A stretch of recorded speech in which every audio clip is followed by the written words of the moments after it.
welcome to my channel. My name is Courtney. I read a lot of books, so I'm gonna come on and review the books that I read each month. Also give you guys some recommendations, maybe some reading vlogs. So if you like what you see today, please like and subscribe to my channel. Since I'm new, that's gonna help me out a ton. I read 22 books in April, so I'm gonna tell you guys about them. I'm gonna talk about them in order from my least favorite to my most favorite book.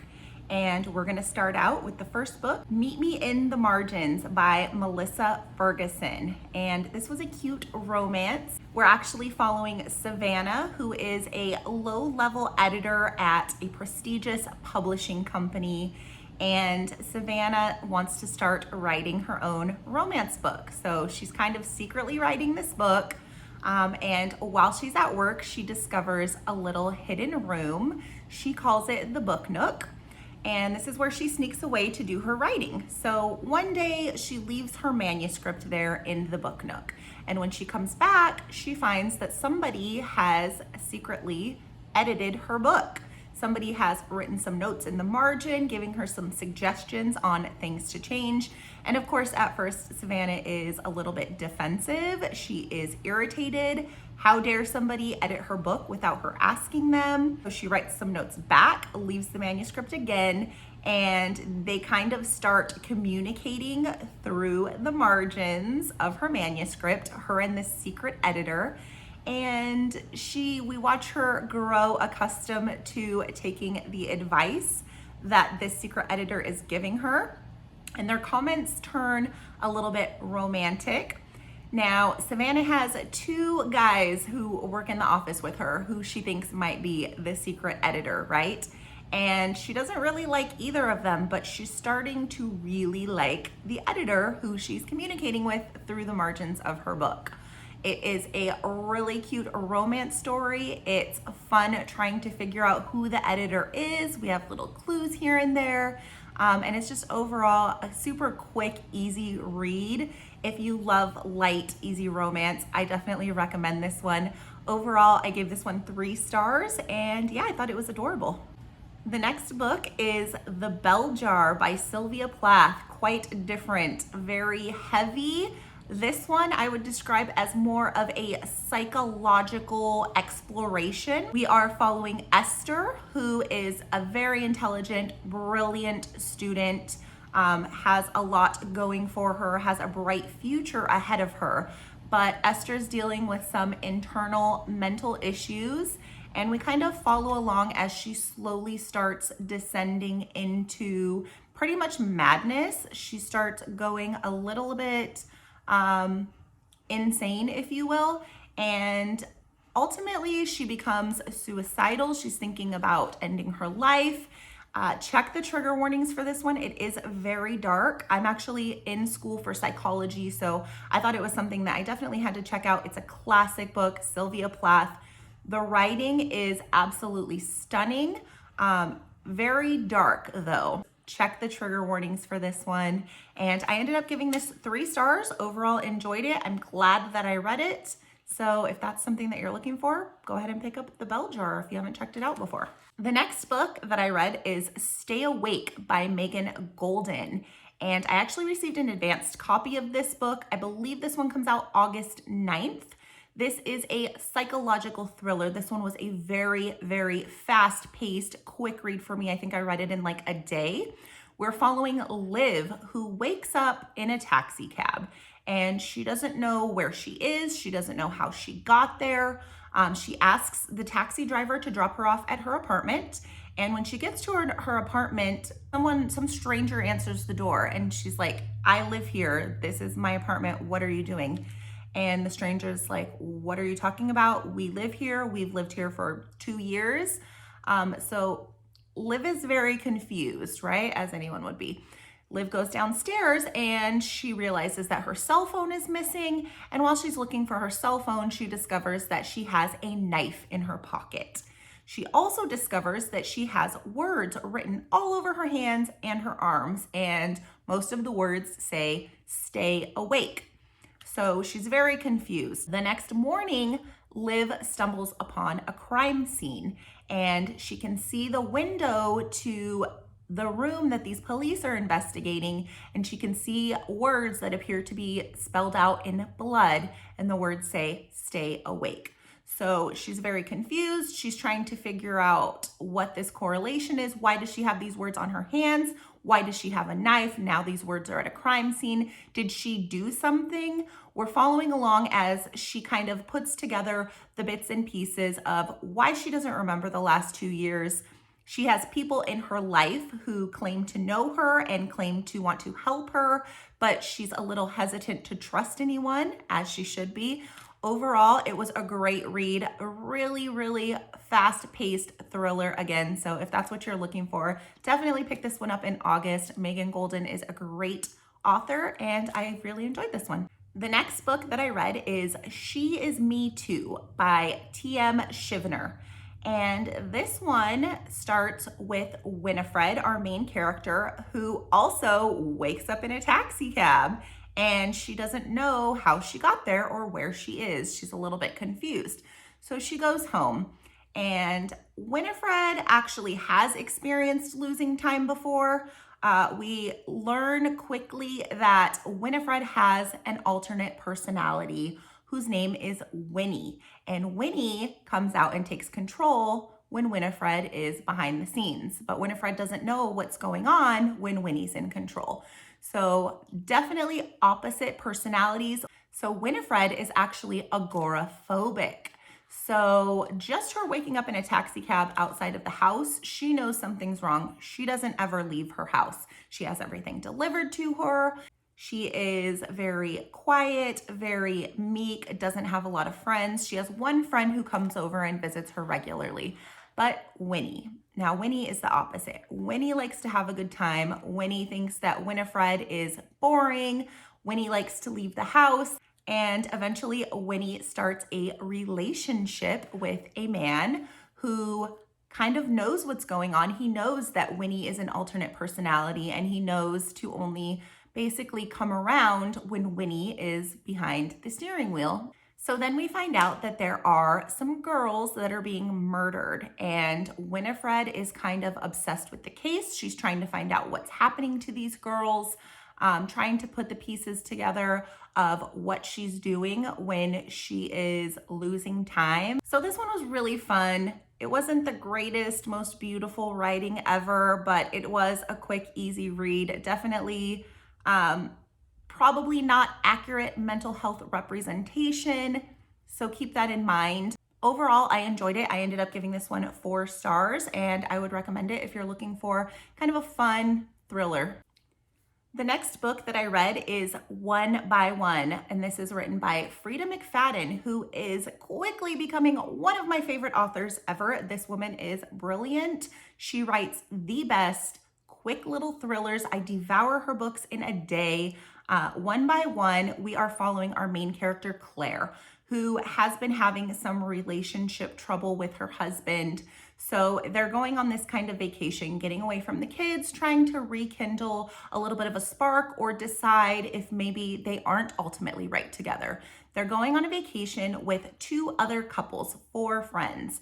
And as they're driving up to this what's supposed to be idyllic, beautiful, peaceful cabin, their van breaks down. So they decide to exit the van and walk the rest of the way to their cabin hotel, if you will.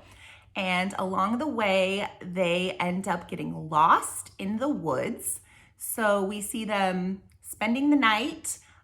They are trying to survive with very little water, almost no food, and what appears to be signs of an animal, a very large animal that could be tracking them. As you might guess, one by one, they start disappearing. And we are kind of following along, trying to figure out what's happening. Is somebody in the group to blame? There's a little bit of shady business going on with everybody.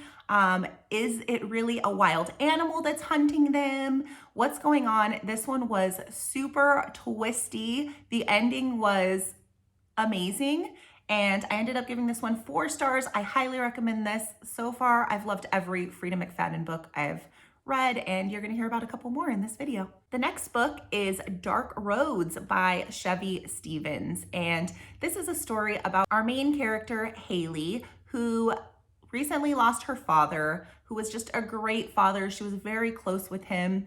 And Haley goes to live with her aunt and uncle. And her aunt is great. Her uncle, however, is not great. He is extremely controlling. He's a bully. He wants to basically control Haley's life. He doesn't want her to go out and spend time with friends. He wants to control what she wears. And she gets to a point where she is sick of it. She doesn't want to deal with this anymore. So she decides to run away.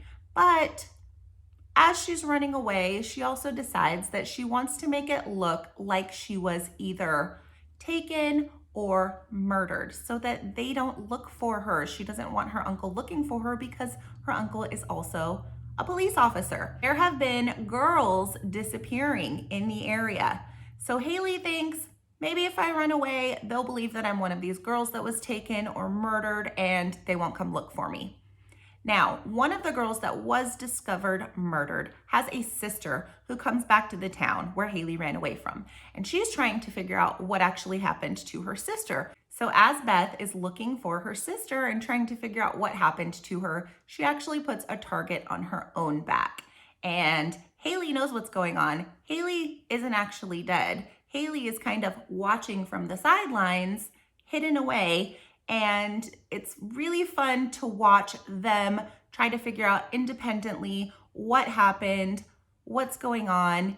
And Chevy Stevens is just a great writer. I ended up giving this book 4 stars, and I definitely recommend it for my thriller lovers. The next book I read was The Perfect Son by Frida McFadden. Again, a beautiful, quick, fast-paced thriller with crazy twists. In this one, we're following our main character, Erica, and her son, who has a little bit of a questionable past. There were some things that happened to him in elementary school with some other children where she thinks he might be a little bit shady.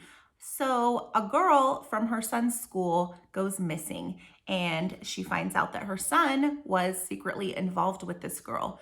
So she kind of suspects that her son had something to do with this. The police are coming and asking questions, and she wants her son to just confess. So we're kind of following along. Of course, with Frida McFadden books, you're always going to have a crazy twist. I really can't even say much more than that.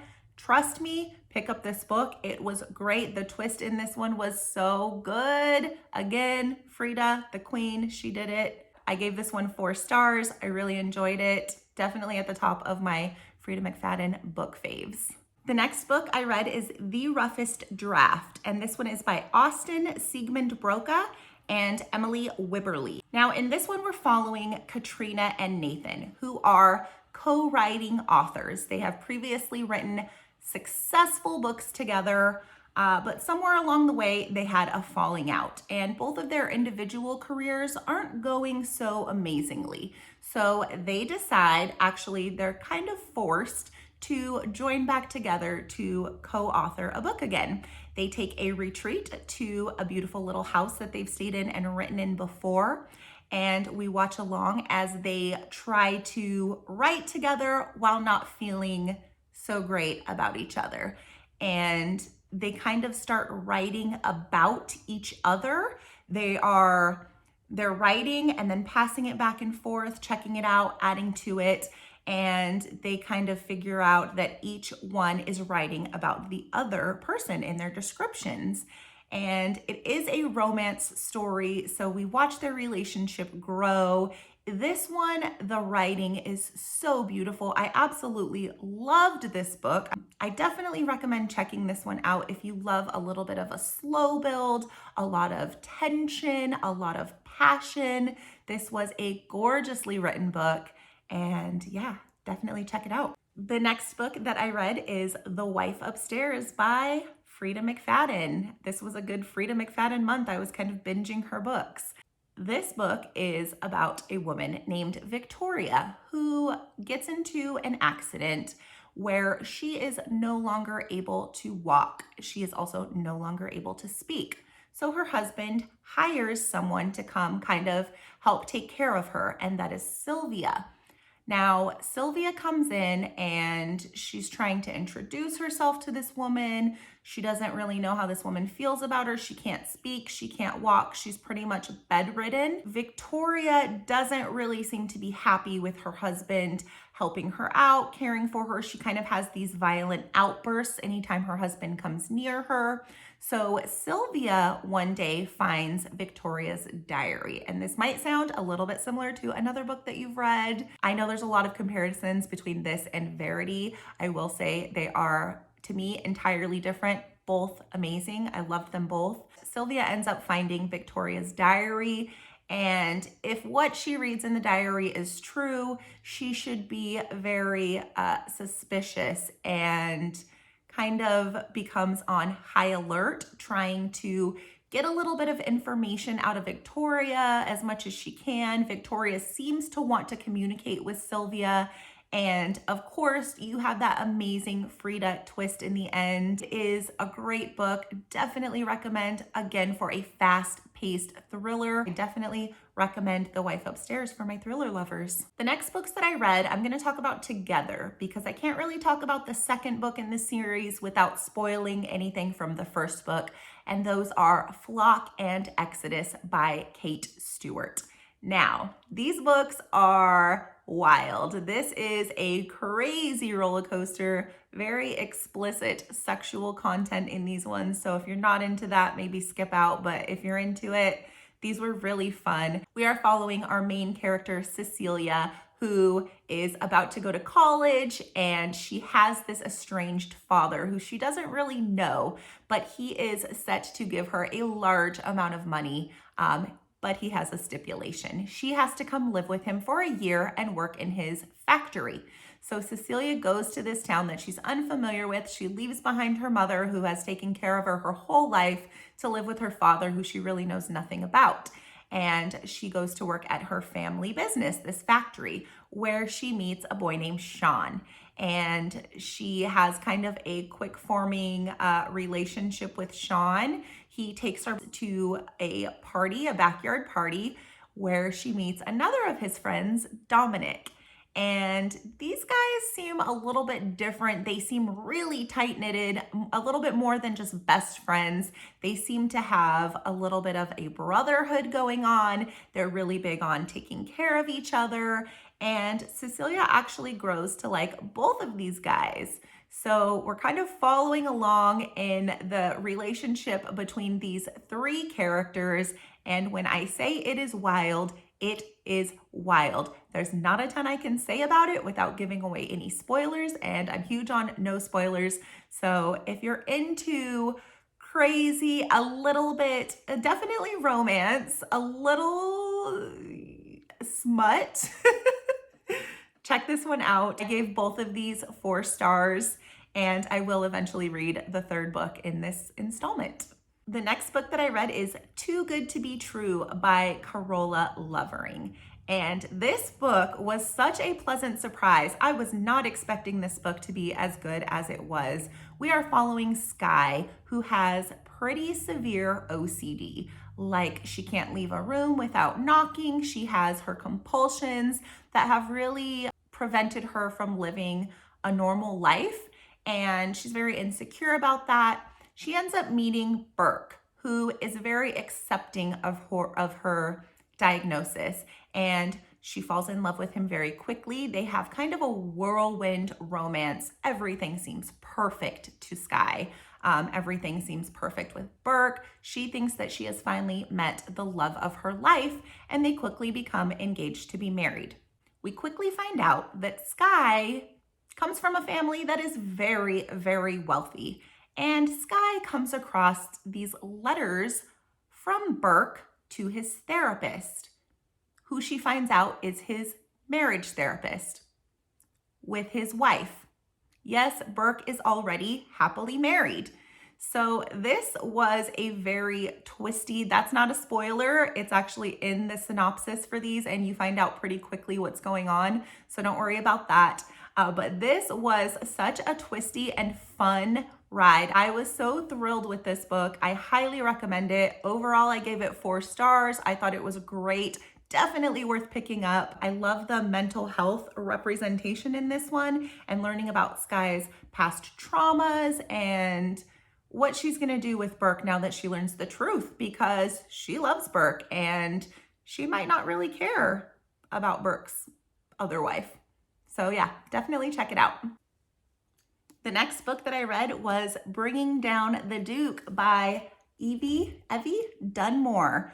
And this is going to be our first 5-star review of the video. I absolutely loved this book, loved everything about it. This book takes place in England, 1879. So if you are a Bridgerton fan, this is going to be right up your alley. We are following our main character, Annabelle, who is the daughter of a countryman. She is a lower level status in society, but she actually has an opportunity to become a student at the University of Oxford. And when she goes to school, she becomes very involved in the women's suffragette movement, and she is all for women's rights. So they devise a plan to target the Duke, and the Duke is kind of pretty much has the final say on the politics. Basically, anything that he says or decides, the Queen goes along with. So she decides to target the Duke and get close to him if she can. But of course, there are twists and turns along the way. So the Duke and Annabelle at first can't stand each other. They don't like what the other one stands for, but quickly find that they are kind of drawn to each other. Of course, that throws them into this tangled web of romance, and it was just very passionate. I loved this one. I was enthralled by this. It is beautifully written. I can't wait to read the other 2 books in this series. Highly recommend, especially like I said, for those who love Bridgerton. Really cute England romance.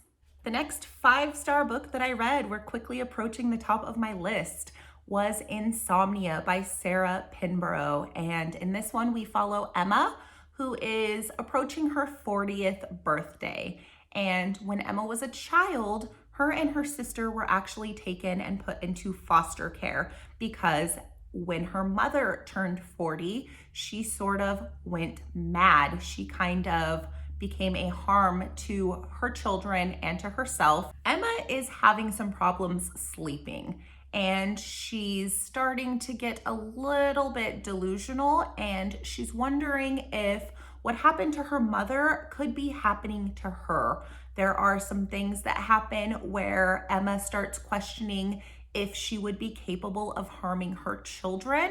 And it's really, really good. It's a little bit creepy. You don't really know what's going on, but Sarah Pinborough's writing style for me is immaculate. I love Sarah Pinborough. Of course, her twists are unlike anything I've ever read, and that goes for this book as well. The twist in this book was such an original concept. I had no idea what was coming. I absolutely loved this book and definitely highly recommend for someone who's looking for a really solid, well-written thriller novel. The next book that I read was Beach Read by Emily Henry, and I cannot tell you how mad I am at myself that I waited so long to read this book. I am obsessed with this book. I love all of Emily Henry's books, but this book is definitely my favorite of hers. It is so good. It gave me all of the feelings, everything I wanted in a romance. I loved it. So in this book, we are following January, who recently lost her father, and she's going to a beach house that she didn't know that her father had. So she's kind of discovering secrets about her father and this kind of double life that her father had. And she meets her next door neighbor in the beach house, Augustus. Emily is a romance writer, and the boy next door is also an author. He is our grumpy character, okay? He does not believe in love. He does not believe in happily ever after. Kind of goes against everything that January believes in. Augustus is actually a writer of a little bit darker content. He definitely does not write romance. He writes, I believe, some sci-fi, and he's currently working on a book about cults. They quickly form a little bit of a grumpy friendship, I guess you would call it, and they kind of challenge each other to a bet. So Augustus has to write a romance novel, and January has to write a book that's a little bit darker themed, something a little bit more serious, definitely not what she's used to. And they make a deal to take each other on dates, basically, to help one another understand the tropes, the themes surrounding the books that they write. So January will take Augustus on dates that are going to give him a little bit of insight into romance. And then Augustus is going to take January on dates that definitely don't have romance involved. He's going to take her to places she's not used to going. And they form this incredible bond. It is a romance, so of course they start to grow on each other. The writing is beautiful. I love Emily Henry's style. She just has this very casual and fun way of writing where I feel like I'm reading something written by a friend. It is just so entertaining and so beautiful. I loved it. 5 stars for Beach Read. If you haven't read it yet, what are you doing? Definitely pick it up, especially for this summer. You're gonna love it. The next books that I read were the Mindfuck series by St. Abbey. And this is actually 5 books in one. I put the tabs here where each book ends. Do not let the cover art or the fact that this is so thick or 5 books, do not let those things fool you, because this right here was so good. I flew through this. I read all 5 of these. I read this thickie in like 2 days. So good. We are following Lana, who is actually a female serial killer. And she forms a relationship with Logan, who, unbeknownst to Logan, is actually trying to find Lana because he is the FBI detective on her case. So we learn about Lana's past traumas and why Lana is a serial killer, why she's killing people. It's actually a revenge plot. So some things have happened to Lana that kind of bring us as the readers to Lana's side. We are basically rooting on a serial killer in this one, which sounds a little bit disturbing, but when you learn why Lana is doing what she's doing, you can't help but be on her side. And it was just really quick, very fast paced. This book though is extremely graphic. It is a little bit, maybe a lot of it, if you're not a weirdo like me, disturbing. So if you have triggers, make sure to check out the trigger warnings on this one. But yeah, overall, definitely highly recommend this one. If you don't have triggers, it is dark, it is disturbing, it is amazing, and 5 stars, easy 5 stars for this one. Check it out if you love dark thrillers. And now we are finally to my #1 read for April, my top of the 5-star list, and that is A River Enchanted by Rebecca Ross. This is a magical realism Scottish folktale story. It is so beautifully written, some of the most beautiful writing I've ever read. It is lyrical and poetic and so good. We are following Jack, who is basically being summoned back to the magical Isle of Cadence where he grew up, and he's been away for a while. So when he comes back, he learns that he actually has a little sister who he's never met. And the reason why he was called back is because there are small girls on the Isle of Cadence who have started to go missing. So Jack teams up with his childhood enemy, Adara. They used to be at odds when they were kids. They were kind of fighting for notoriety in their small village. And now they're kind of learning to work together, learning that they might actually like each other now.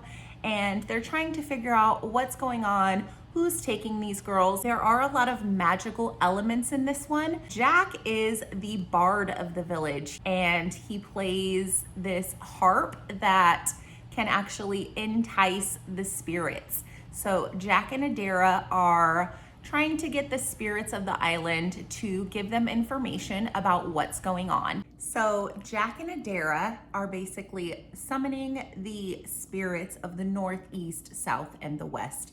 And each spirit has a different form that they take on and try to help out Jack and Adira, figuring out who's taking these girls. They're not allowed to give out too much information, so there's a little bit of a mystery involved.